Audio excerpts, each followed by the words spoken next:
Okay. Good. I think we can make a start. Last week we concluded this fascinating sugya. We didn't quite conclude it, but we concluded it enough. We just need to briefly recap in order to explain the next sugya.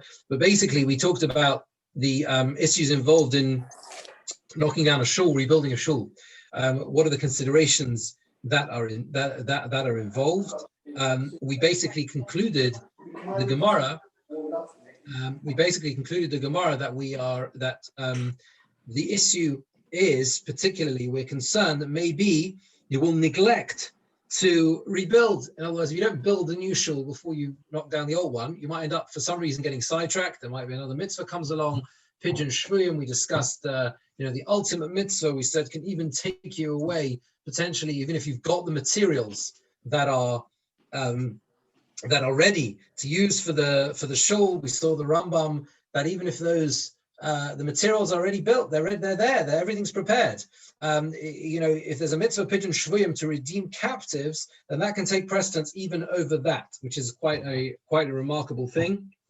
And at the end of the day, that's why you've got to make sure that you build a new one before the old one. Problem is, as we finished off, is that there are practical and logistical issues with that.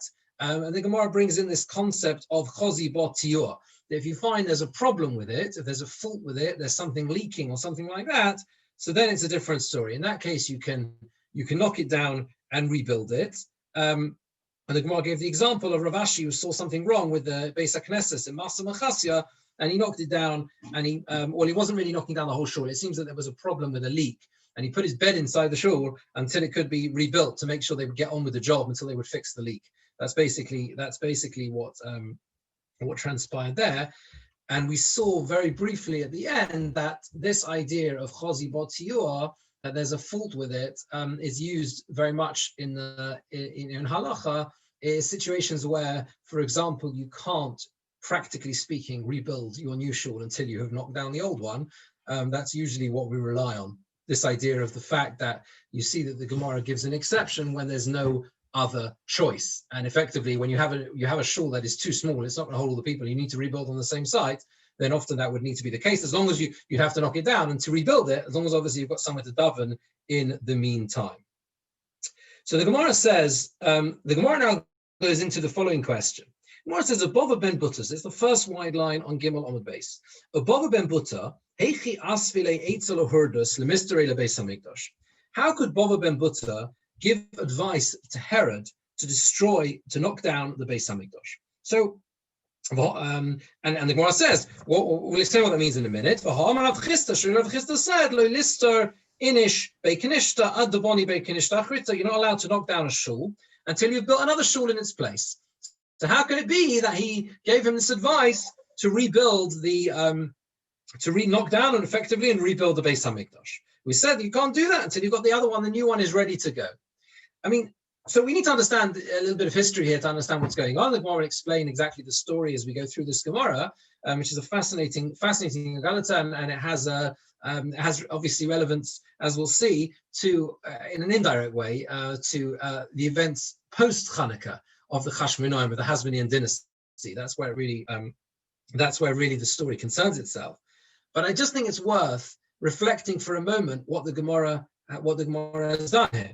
The Gemara has segued from a discussion about destroying a shul, knocking down a shul to rebuild, into the Beis Hamikdash, without pause, right? You've just established that you can't knock down a shul until you build a new one, right? So how can you do that? Yeah, and the Gemara says, hold on a minute, the Beis Hamikdash was like that, they did that. You're not happy to do it. You're not allowed to knock down a shul until you rebuild a new one.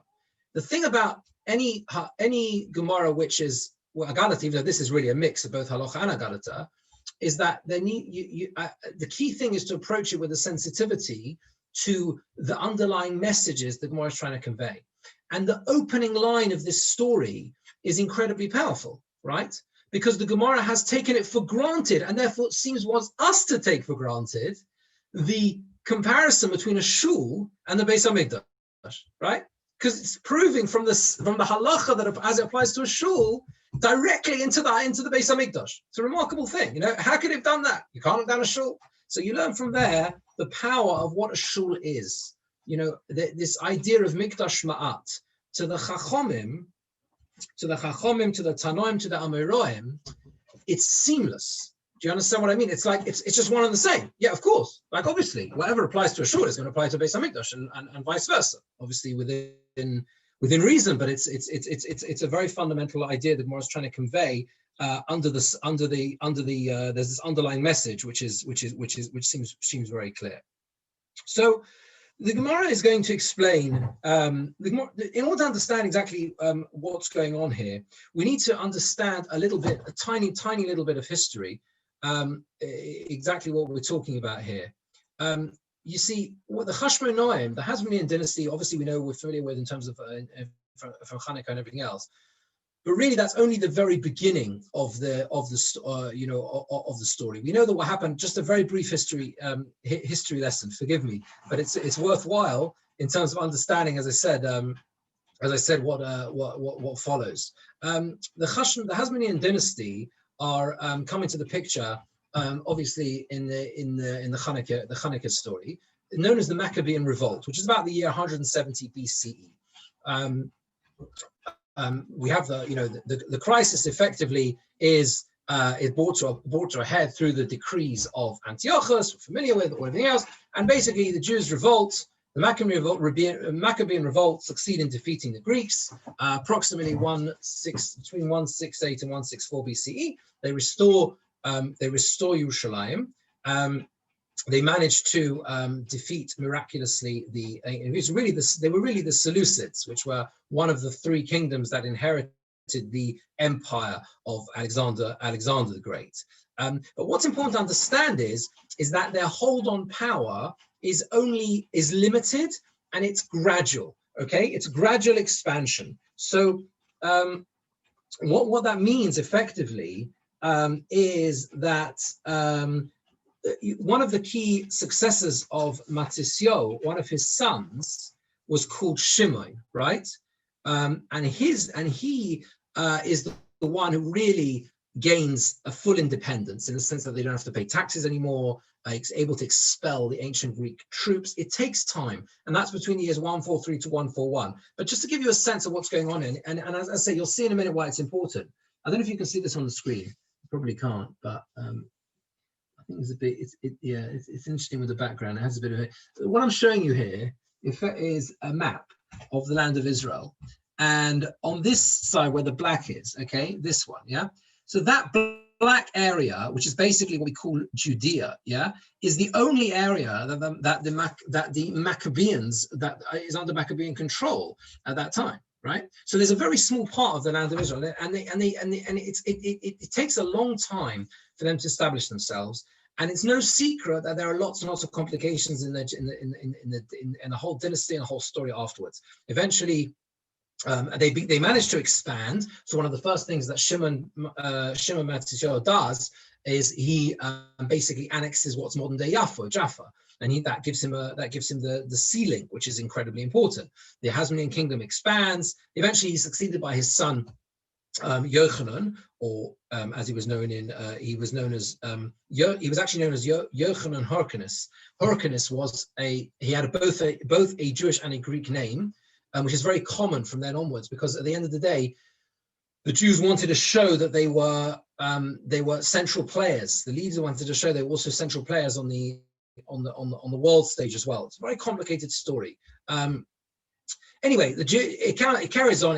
The story continues. John Hyrcanus is succeeded by his son Aristobulus in the year 104. We're going down because you're in BCE, and then we have he is succeeded again by his son, who's Alexander Yanai, which is in about the year 103. Yanai, you may have noticed in many other Gemaras, Yanai comes up many times in the Gemara. It's not always clear who the Gemara is referring to. It's referring to one of the Hasmonean kings, but it's not exactly clear who it is. But there was certainly one of them called Alexander Yanai. He was one of the ones called Yanai.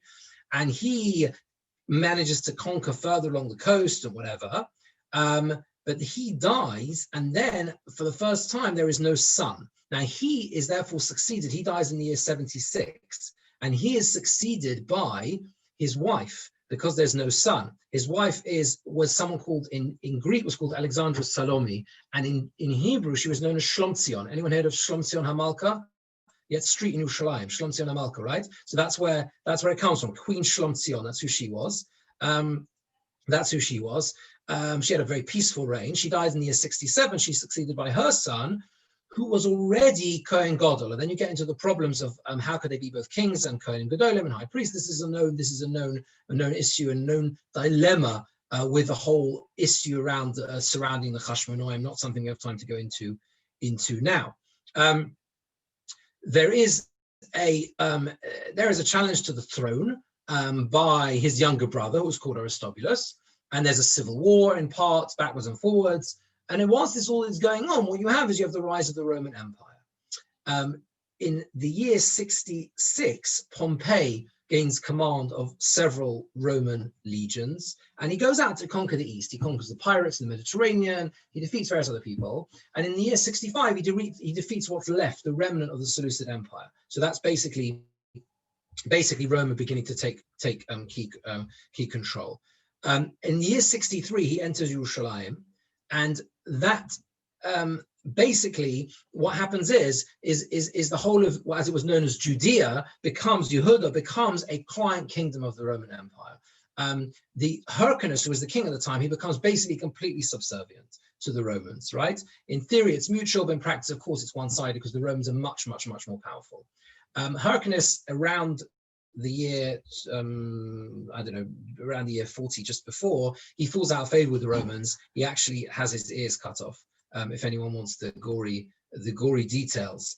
And it's at that point that Herod enters the story. So this is really the story of the end of the Chashmonaim, right? That's basically, I've given you a quick timeline throughout the whole journey through the whole story of the Maccabean. And they lasted for about 100 years. Yeah, so to kind of from the year 100. I mean, there is a lot of debate over dates in the Bayis Sheni, whatever. But this is, basically you're talking about from the year 170 BCE to the year 40, which is when Herod comes in, and that's where we sort of pick up the story in this Gemora. Okay. 40 BCE or 40 AD? All BCE. BCE, right. Oh, yeah. This is all BCE. Yeah. Herod is there.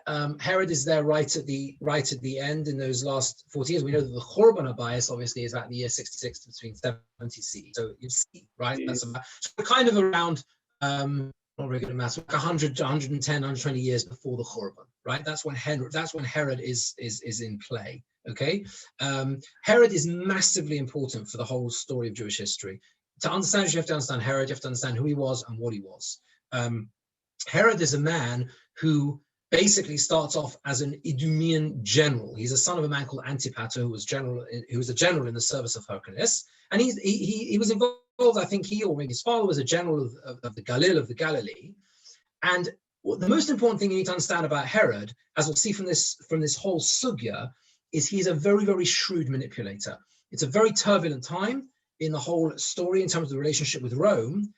Julius Caesar is assassinated at this time. There's a threat, or even if there may have even been a civil war in Rome. Herod knows how to manipulate the relationships and to make sure to maneuver himself to always be on the right side of Rome, right? He basically behaves as a Roman king, and that gives him a long, stable, and prosperous reign in the land of Israel, because he's able to maintain the backing of the Romans. And what happens is Herod is given a massive territory as a result of that. So by 20 BCE, I'll show you the map again. By 20 BCE, everything on this map basically belongs to Herod.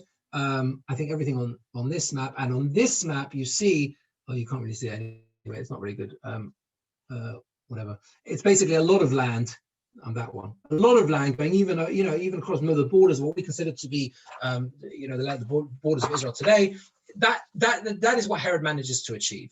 The shame, if you like, is that he's incredibly successful as a king, but the complexity of his relationship with the Chachomim is, to put it bluntly, is very, very complex and highly problematic. So this sugya tells the story from the perspective of Chazal.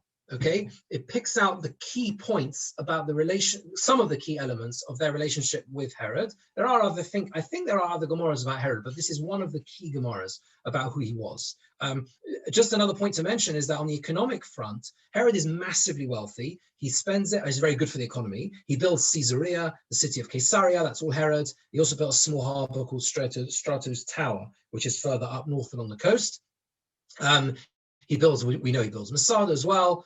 The biggest project he has is the building of the Beis Hamikdash, the Bayis Sheni, and that's what we're referring to here.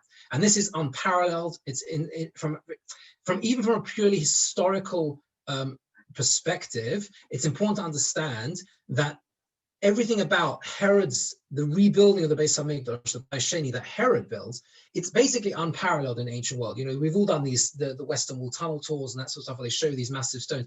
You need to understand that it was incredible, you know, in the historical context and what else was going on at that time when he rebuilds the Beis Hamikdash.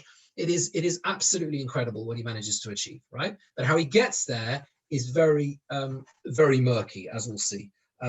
Okay, so we'll try and pick out some other things from the historical piece as we go through the Gemara. But I just think with a sugya like this, without understanding it in that historical context, you know, you gain much more if you understand the context of where we're coming from. So let's see. So the Gemara is going to explain this thing about Bava ben Buta and how he advised Herod to rebuild the Beis Hamikdash and how that came about a little bit later on. But first, the Gemara has got to solve its problem, which is Rav Chisda. Yeah, how can you knock down a shul to build another shul? Right? Again, with any piece of Gemara and that has a historical angle, you always have to remember that almost without exception is not the primary interest of the Gemara, right? The Gemara is interested in halacha and telling us what we need to know to live our lives as Jews. That's why the Gemara brings this in, because of the lessons from the story and because of the halachic ramifications. It's not, you know, we can learn history from the history books and we need the history to understand it, but that's not the purpose of the Gemara. That's why it brings in the story of Herod, right? So the Gemara answers and says like this, simple answer. One alternative you can say is Tiyua Chazabeh.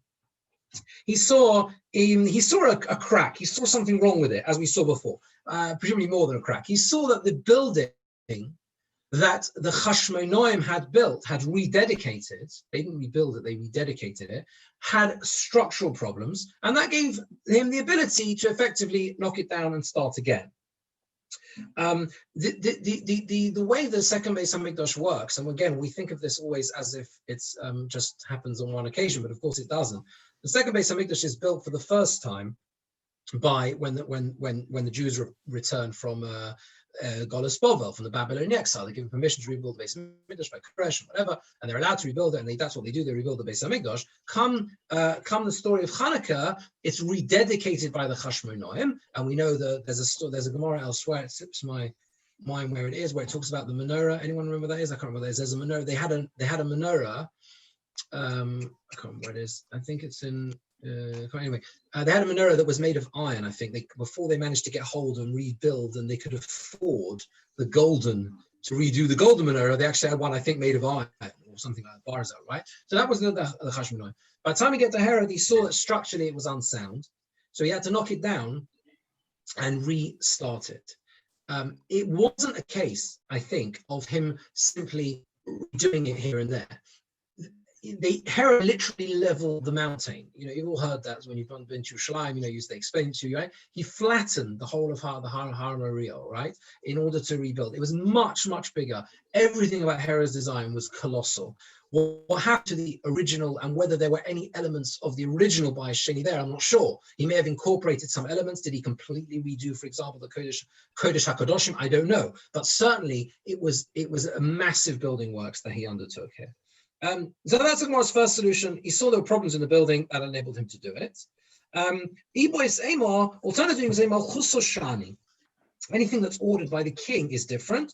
He's not going to change his mind. There is no concern there is no concern that he's going to change his mind. In other words, there's an element of certainty that you introduce when there's a king involved, when there's a ruler involved. The whole concern we had was whether or not, it might not work out. Something else might come along, you have to spend the money, you're not going to have the money left for the building, and it's all going to go pear-shaped. That's not going to happen with the king. The king is going to do what he says. The Omar Shmuel says, if a king says, the rulers say, I'm going to uproot a mountain, he'll uproot a mountain, and he's not going to change his mind. He's not going to change his mind. So that's how it is. That's how it is. So therefore, that's why, in this case, Bava ben Buta, one of the Tanoim, if you want to know who Bava ben Buta exactly was, he was a Talmud of Shammai. Yeah, he was a Talmud of Shammai. Shammai Hazokin, so very, very early, which would make sense because the time of Herod is obviously clearly the early Tanoim, right? If you're talking 100 years before the Churban, then obviously that's very early in terms of the Tanoim. So Bava ben Buta was a Talmud of Shammai Hazokin. Hillel and Shammai were effectively the beginning of the Tanoim, effectively, and they are. Yeah, about give or take about maybe 100 years thereabouts before the Korban Habayis. In other words, around the time of Herod. Bava ben Buta is the one who gives this advice to Herod to rebuild the Beis Hamikdash, and that on the grounds that he was able to give him that advice. Okay, yeah. Any questions on that little piece? Well, effectively, you're saying that that technically the second Beis Hamikdash was the third Beis Hamikdash. It does seem to feel like that a little bit, but of course it wasn't, because it was a rebuilding project that Herod undertook. And also, as we'll see from this story, the whole circumstances of how that rebuilding project came about are really quite astonishing. We need to understand that by the time you get to the last 100 years of the Beis Hamikdash, the Jews are under the thumb of Rome, right? In so many ways. Herod is all the time, his great skill, as I said, as a political manipulator, and he knows how to stay on the right side of the Romans. And that is why you find all sorts of very, very surprising things. For example, on the Arch of Titus, there is engraved a picture of the menorah, very famously, right? You look at the base of that menorah, and there are serpents, like a Greek mythological creature engraved on the base of that menorah, okay? Like it's called a darkon, actually, or that's the suggestion, that's what it is, right? Some sort of dragon, right? It's astonishing. How on earth, what, you're telling me that was the menorah in the Beis Hamikdash had a mythical dragon-like creature on? So there are different interpretations. Some say, oh, listen, it was just the guy designing, it was the guy designing whoever designed the Arch of Titus, 1,000 miles away, just stuck it on because to keep pleasure with the Romans. Could be. But it could well be that, in fact, Herod did all sorts of things to keep on the right side of the Romans. I once saw a whole fascinating piece about this, and this is relevant in the sense that it's about menorah, so it's about the menorah, that it's about Hanukkah. I once saw a suggestion that if you look in Gemora and Avodah Zarah, there is a discussion about what creatures are considered to be Avodah Zarah. And there is this mention of this darkon, and I think the Gemara there says, this is not my idea, someone else suggested there's a whole thing about it, that this darkon is one of those things identified as not actually being an Avodah Zarah itself. So the suggestion is that this is Herod's manipulation. Are you with me? He puts something on the menorah that the Romans will say, great, but it's not actually Avodah Zarah. So he's still, not placing an Avodah Zarah inside the Beis Hamikdash. So this it's unbelievable, really, what's going on here, right in the heart of the Beis Hamikdash. But actually, I'm still not clear. Is Herod is definitely, he's not Jewish, but he's not a Roman. Is that... Yeah, exactly whether Herod is Jewish or not is another critical question, and I don't think it's Jewish from the way you're talking about him. Yeah, he certainly claimed to be Jewish. But I don't think that his ancestry, is entirely settled.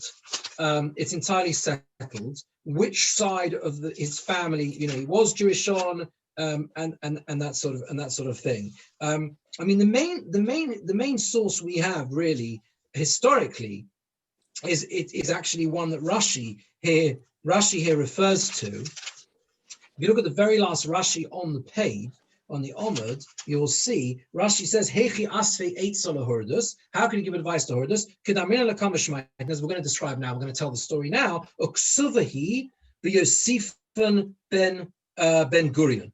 Right? What's Yosifan ben Gurion? Josephus. Yeah, this book. You ever seen the Jewish War? Right? This is Josephus, right? Josephus, most people know about Josephus because it tells the story of the Churban HaBayis, the destruction of the Beis HaMikdash, right? But the whole of that book is basically the stories around Herod and as we'll see and his whole manipulation and his rise to power and everything else. Whether or not Chazal considered him Jewish, I'm not entirely sure. Or whether they considered him. Yeah. It's all very, very complicated. Just see if I can find anything here about it.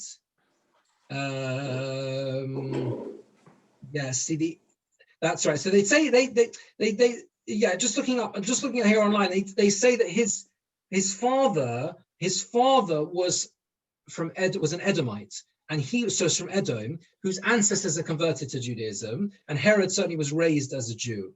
So it's confusing. It's confusing. There are some who argue he was ethnically an Arab from both sides, right? It's not simple. Whatever the picture is, everything with Herod is complicated. Okay, so either way, this is who he was. Okay, let's. So the Roth you're saying the Romans basically had control of. Yeah. He was a client. He was what they. Yeah. Pompey. From the time of Pompey, the Romans really have, which is 66 BCE, 65, whatever, 63, something like that. The Romans are the land of Israel is under the thumb of the Romans. Judea, as it was, is known as a client kingdom of the Roman Empire. Right? They didn't have administrative strength to rule over them, to control them, but in practice at that time, even before Herod, Hyrcanus was basically subservient to the Romans, and they are under the thumb of Rome. They are under the thumb of Rome from that time. Without a battle, absolutely. And one of the great it's all hashkacha, but one of the things that we know when you learn the Gemora in Gittin about the Churban HaBayis, you know that there was this battle going on in ideological terms. You remember the Chachamim who said, no, leave it, don't fight them. And you had the hot-headed, the Bar Yonim. You all know the story. You learn on Tisha B'Av every year, you know what I mean? The Bar Yonim, they burn the storehouses. The hot-headed youths, as they translate that word, they burn the storehouses. No, we've got to fight. And the Chachamim, with the sense and the weight of history and the knowledge and the sensitivity to the Roman situation, understood that actually, if you keep quiet, the Romans let you live. The last thing the Romans want is noise, a fuss.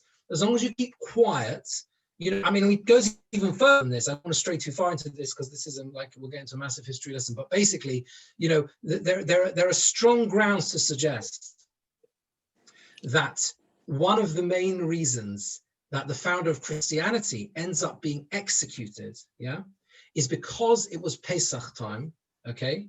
And the Romans are hypersensitive.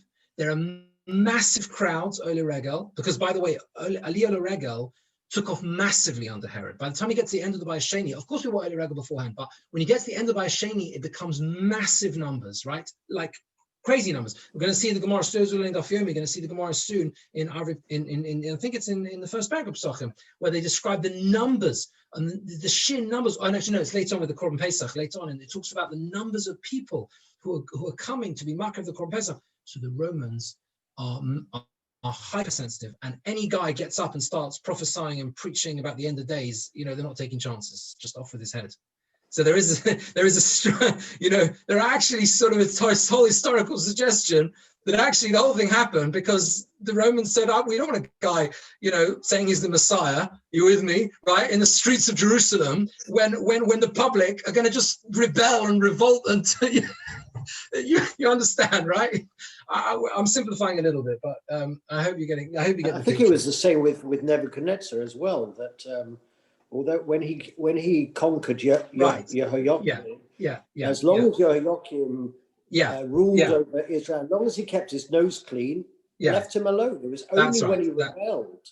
That's right. It is a similar thing in the sense that they were also almost like a client kingdom. They were under subjugation for a long time before the Churban, and it is really the beginning of the Jewish story and the dilemmas we've had in what we call Golus, right? How do we relate? To what extent do we assert our own authority, independence? On the one hand, they were independent, but on the other hand, they weren't really independent. And there's so many lessons here, right?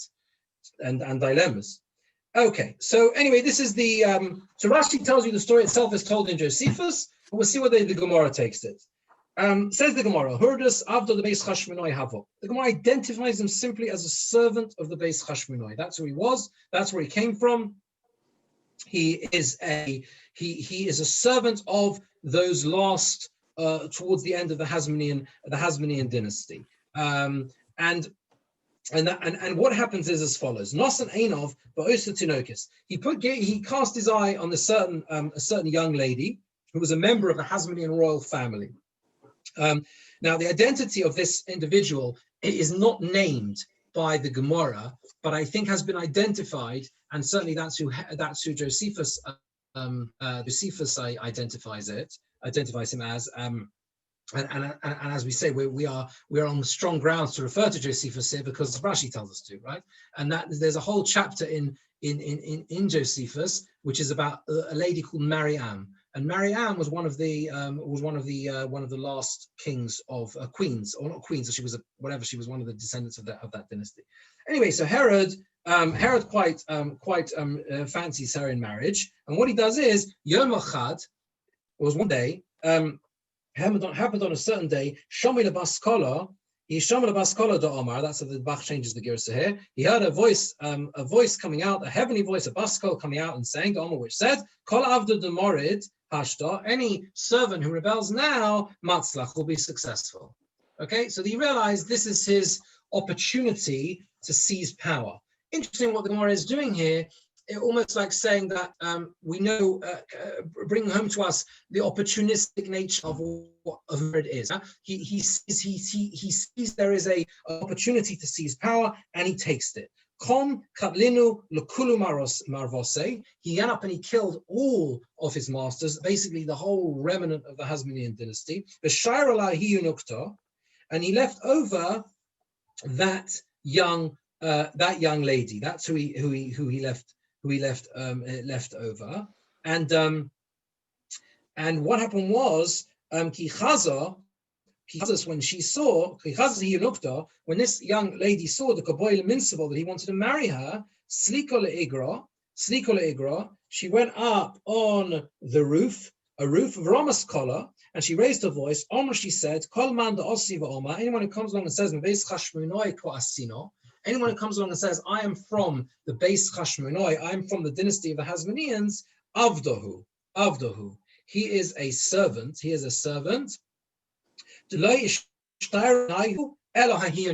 the only one who's left of the Hasmonean dynasty is this young girl, meaning herself.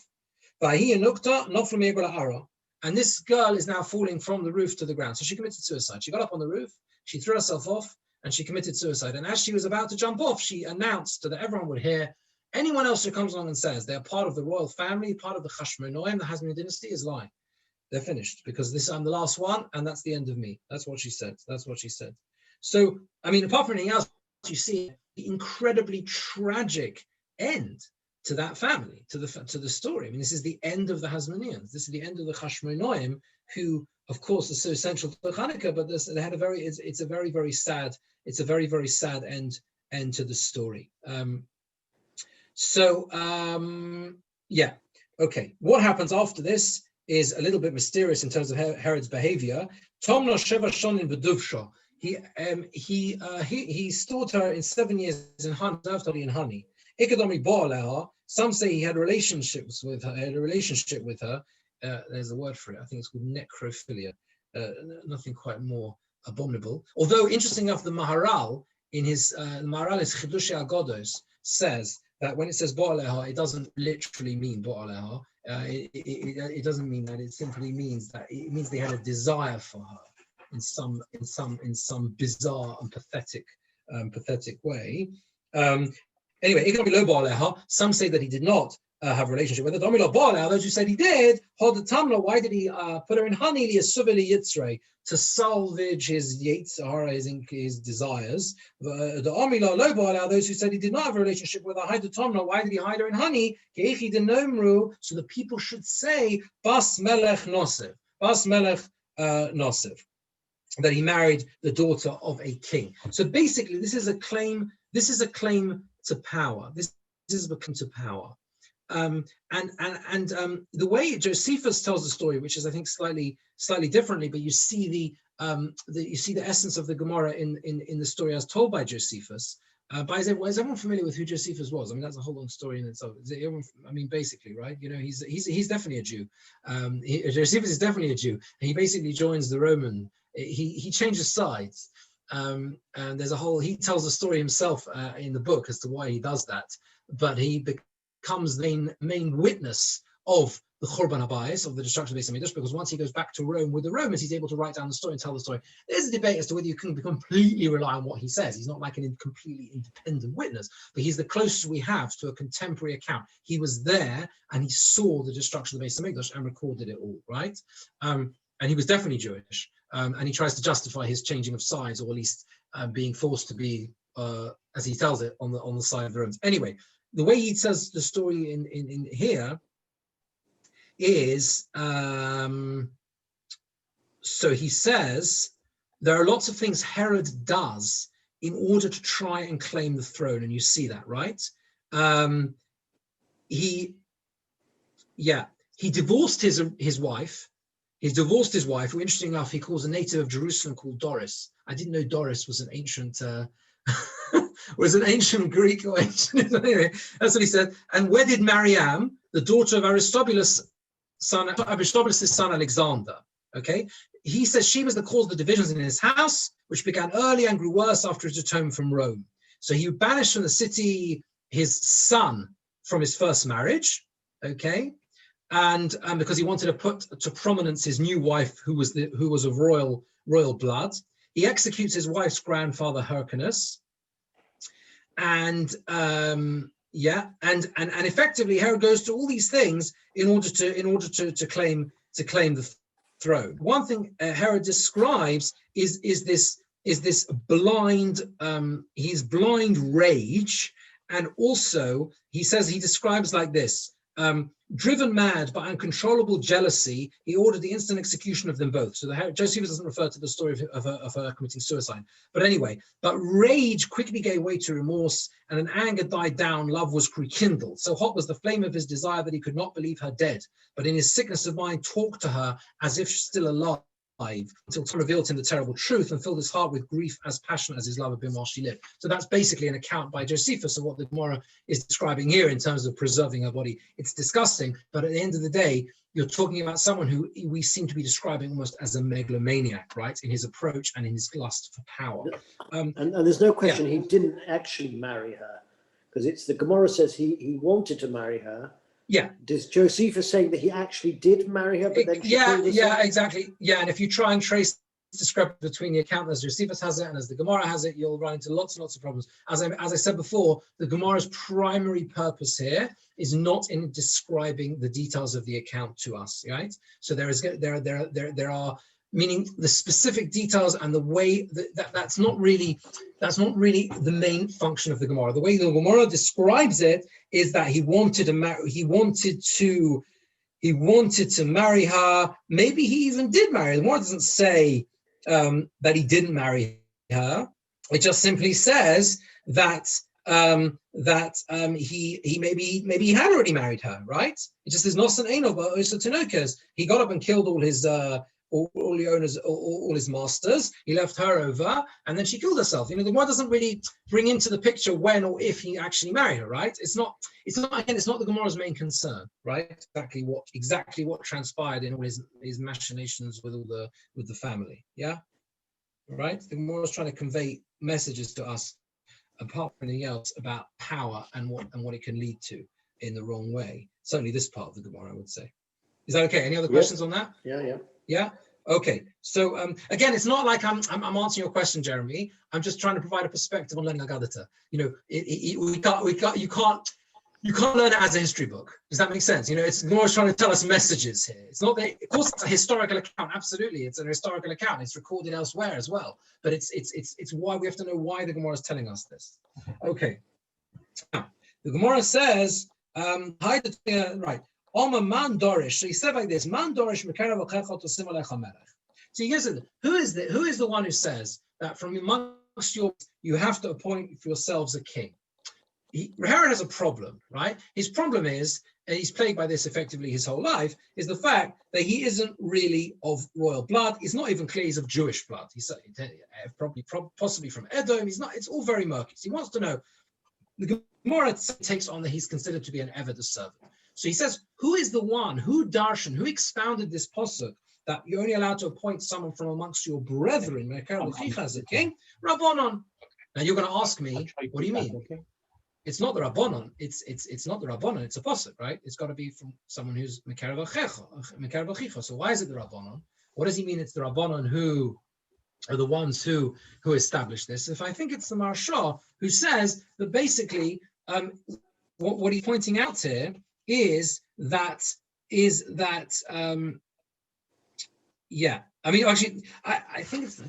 It's Tosfos. Sorry, Tosfos says here that the posuk itself doesn't. If you learn the posuk itself, it doesn't necessarily exclude an eved, right? It could be you can have an eved ivri or even an eved kanani who is achicha b'mitzvahs. He's already basically semi or mostly converted, right? In order to, he's basically is your brother in terms of being obligated to keep the mitzvahs, right?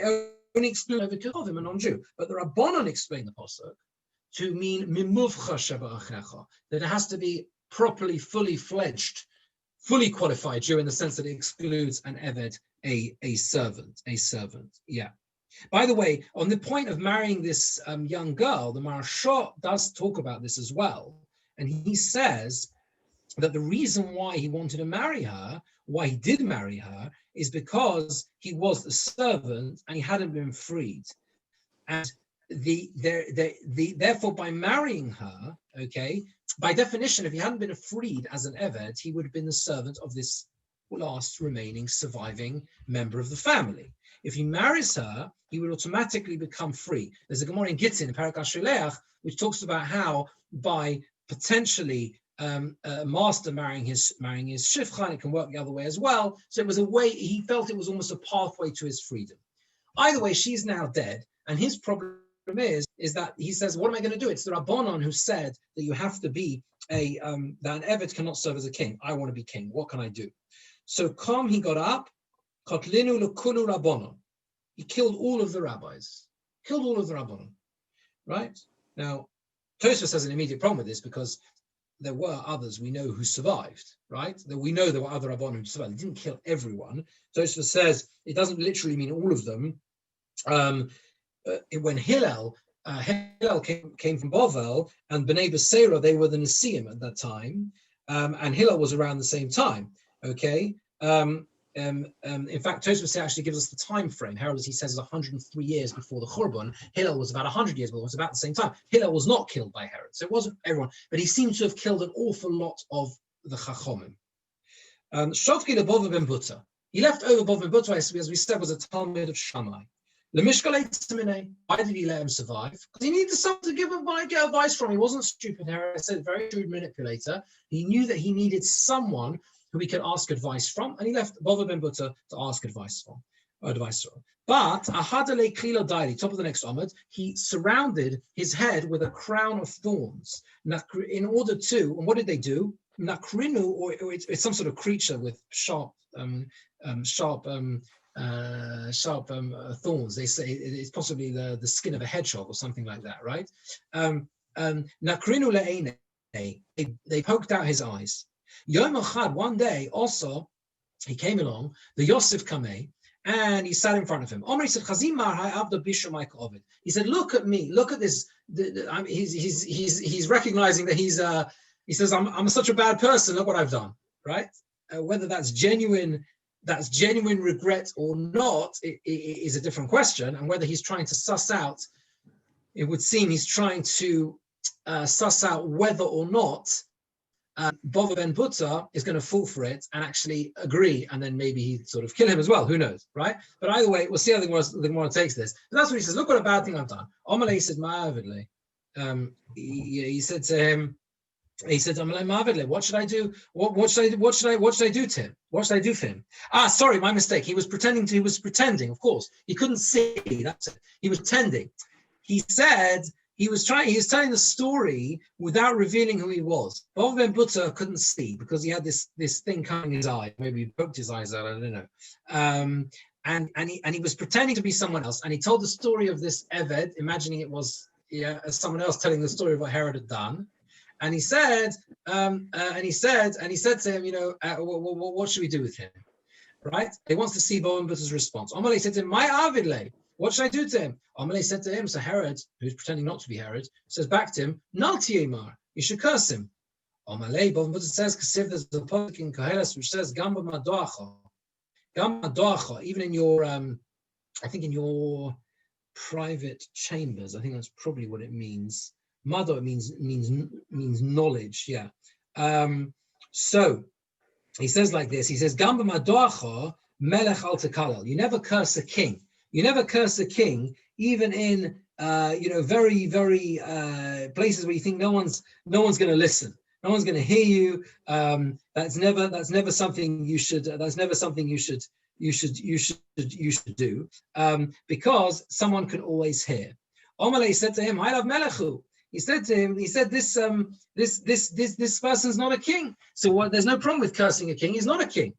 Amalei said to him, maybe it's just someone wealthy. If he's just someone wealthy, then that alone, it should be a reason.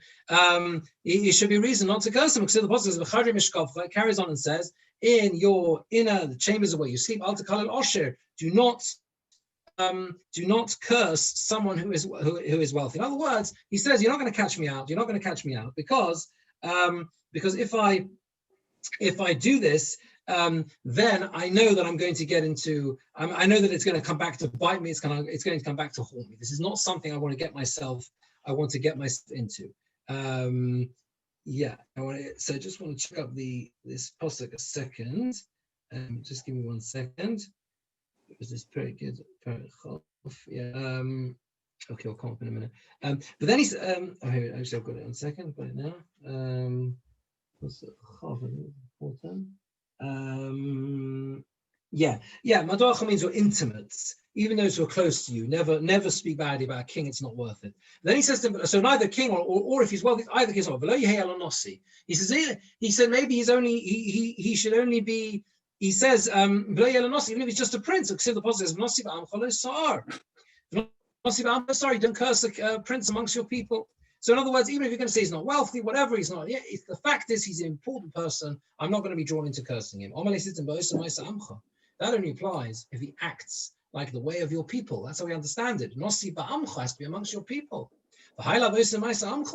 This man who is really Herod, pretending not to be Herod, says to him, he doesn't act the way of your people. He is not acting the way of Klal Yisrael. And therefore, why is it that you should be afraid? And why can't you go ahead and why can't you go ahead and curse him? Amalei says back to him, Mr. Fina, I'm afraid of him, or the Bach changes the Iko Inish to Shom Milsa, someone will help, someone will hear what I've done, and will go and tell him. Amalei said to him, I'm just going through the Bach's Girsa here. There's no one with us. We're by ourselves. No one can hear. Two of us. Who's going to tell? Only me and you. Only me and you. Amalei said to him, Kasiv, the pasuk says, Ki oif hashamayim yolichas hakol. A bird of the heavens will carry the sound. Baal kanofayim yagid davor. This is the continuation of that pasuk in Koheles. Something will carry it along. More than wolves have ears. The bird of the heavens will carry it along. The sound, someone will make him known. A balkan winged creature Yagidov will say something. Anyways, he finally realizes that he can't outwit Bava ben Buta, and he says, Amalei said to him, I'm not who, I am he. In fact, he says, he reveals himself and he says, I really am Herod. Because if I had known, there's a Hiri Rabbanon Kulehai, that the Rabbanon are so careful in the way they behave, Loi Hava Katilno Lahu. I would never have killed them. So this is also a very interesting phrase. Again, let's try and understand what the Gemara is trying to bring out here. It's the contrast. Sometimes you want to bring across a point. The most powerful way to do it is by contrast. That's, for example, lahavdil, why humor is so powerful. Humor works, right, by extreme contrasts. That's just the nature of how it works. That creates something which is amusing. Here, it's the extreme contrast between the behavior of Herod and the behavior of the Chachomim. You with me? On the one hand, we're telling the story of Herod and Bava ben Butter, and look beneath the surface. We've just described Herod as the megalomaniac. He kills his wife, and then he puts her in honey and preserves her, and it spills all up on her, and he's going back. And then there's this intricate dialogue, right, with the last of the Chachomim, or at least in his circle, Bava ben Butter, where you see the caution, right? Every step of the way, he's thinking, I don't know who this guy is. Somebody doesn't even know it. He doesn't know it's Herod. He doesn't know who this guy is, but I never know. He may find out. I've got to be extremely careful, cautious, or whatever. So this is the way the Chachomim are conveying to us the sensitivity and the difference in approach between Chazal and someone like Herod. You're with me? The power of that contrast is brought out so powerfully through this Gemora. Herod regrets and says, if I had known the Rabbanon was so careful, it's not even clear what he means, so careful. What means so careful? So careful about me, so careful about the way they behave. It's not clear, what is he admiring here? Is he admiring their skill? A political manipulation? Who knows, right? Who knows? Maybe there does seem to be some level of genuine charota, genuine regret. He says, I would never have killed them. Hashta maita kante da'u gavra. And now he turns around to Bava ben Butter and says, what do I do? I killed them all, right? What am I going to do? How am I going to solve the problem? What can I do as tshuva? Now that's an incredibly powerful question, right? If you think broader again, think of tshuva, right? This is a man who's killed all of the chachomim, or most of them, right? And he turns around to the one remaining one and says, how can I do tshuva? Omalei, he says like this, Bava ben Butter said, Hu kova oro shel olam, he has extinguished the light of the world. The Pasuk says, Ki ner mitzvah v'Torah or. Ner is a candle, the mitzvah is a candle, and the Torah is light. Yelech v'yasok ba'oro shel olam. He should go and involve himself in the light of the world. The Pasuk says, V'nor hu elav kol hagoyim. That all the nations shall literally shine towards it. Really, they benefit from the light of the light of the Beis Hamikdash. They are lit up through the light of the Beis Hamikdash. He said to him, you're going to have to involve yourself in the construction of the Beis Hamikdash. Others say, this is what he said to him, Hu simo eino shel olam. He blinded the eye of the world. The Pasuk says, if from the eyes of the world something is concealed, he should go and involve himself in the eye of the world. As the Pasuk says, I'm going to profane my mikdash. This is in Yechezkel, describing, I think, the Chorban. The strength of your might, of your strength. The desire of your eyes. Okay. So in other words, according to both versions of the Gemara, he says to him, the only way you can rectify what you've done in some way is by involving yourself in building the Beis Hamikdash. What's interesting, of course, again, nothing is by chance in the Gemara. What are these two lashonas? On one hand, the Beis Hamikdash is described as Oro Shel Olam, the light of the world, and on the other hand, it's described as Eino Shel Olam, the eye of the world. What is the difference between the two? Several different Peshatim given. The Maharal says that light is something which has no physical element at all to it. So the first version is talking about the fact that ultimately the power of the Beis Hamikdash is completely spiritual. The second version is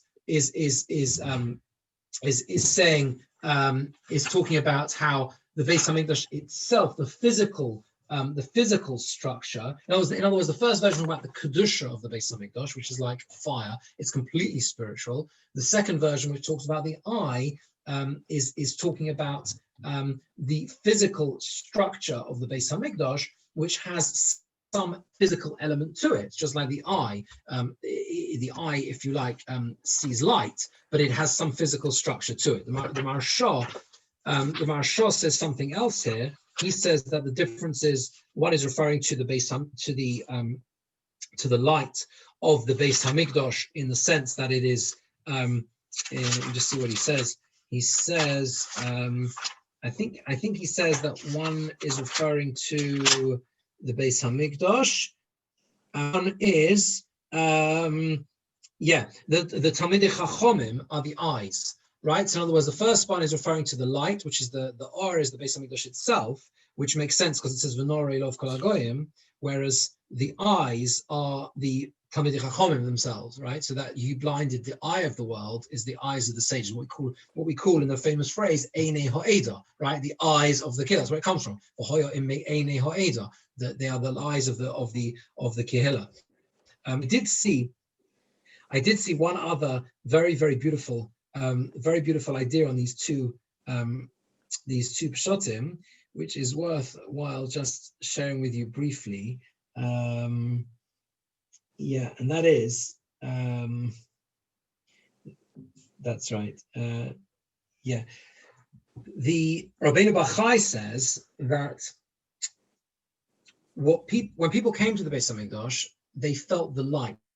The light, came out of the Beis Hamikdash. Famously, the way the windows were shaped, and the Beis Hamikdash was in such a way that it would enable.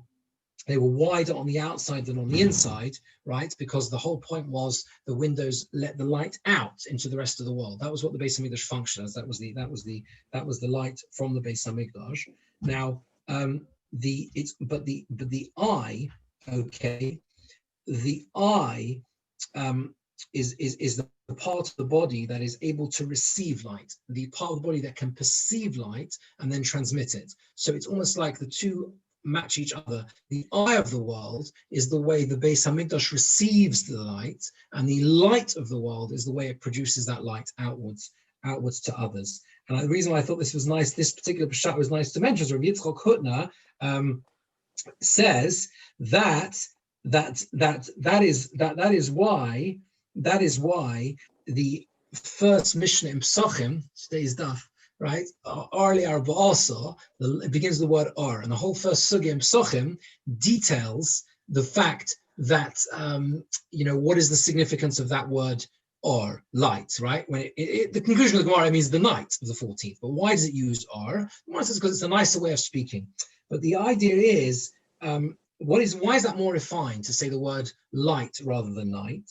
Is that what Pesach is it reveals the light in the hidden darkness of night. That's what it is. The Geula, even the darkest scholars, you have the Geula is revealed, right? That's what Pesach is. Pesach is the light in the darkness. And that's why the Masechta begins with that. So in that way, it parallels almost the Beis Hamikdash as well, which is described as the Oro Shel Olam, the light of the world. Okay. That's what he told him to do. That's what he told him to do. Okay. We're not going to have time we'll finish the story in Mitzvah next, but let's just do Rashi, the few Rashis at the top of the Omid on this piece. That's the Targum of Anoka is Yala, who Sheretz Shekarin Herzon, Shara Koshek and Machtin, has sharp hair like needles, but Osala Torah Me'oro, they made a crown from its skin, service in around his eyes. Hashtemiyot Anova Shaninu come, we're both here. He said, no one can hear us. Why don't you tell me? He refused to be taken in. Hinani Mechaleles Mikdoshi, Seifei Dekra, the end of the Pasuk is Machmad Einechem, the desire of your eyes. And therefore we see this idea of the Beis Hamikdash being called an eye. So this is basically what we've done, is we've gone on the journey here from we began today with the fact that how could Bava ben Buta advise him to take down the Beis Hamikdash before he building it? right? Because that's what we see from the story. He did do so. And we said, well, there were two explanations, either because there was a problem structurally with it, or because he knew that he would actually fulfill it once he took it, therefore he was allowed to knock it down even before rebuilding it. And we described the events that led up to Baba ben Butta giving that advice, in the sense that it was the only way he could rectify what he did. What he did. What we'll then see in the continuation and the conclusion of the story is basically the fact that the problem that Herod now has in terms of his Roman overseers. Remember, Herod always has to stay in favor with the Romans. So Herod is terrified to do this, because this massive building project could be seen in Rome as a form of rebellion. And what am I going to do? How am I going to manage them so that they'll allow me to do this? And then the Gemara itself will describe the incredible beauty of the Bayis Sheni, that rebuilt Bayis Sheni that Herod constructed. So I think we will, Mitzvah Hashem, leave that for next time, as we're out of time. Thank you very much. Pleasure. Have a very good evening. Thanks for joining. Thank you very much. Thank you. Thank you. Okay. You too.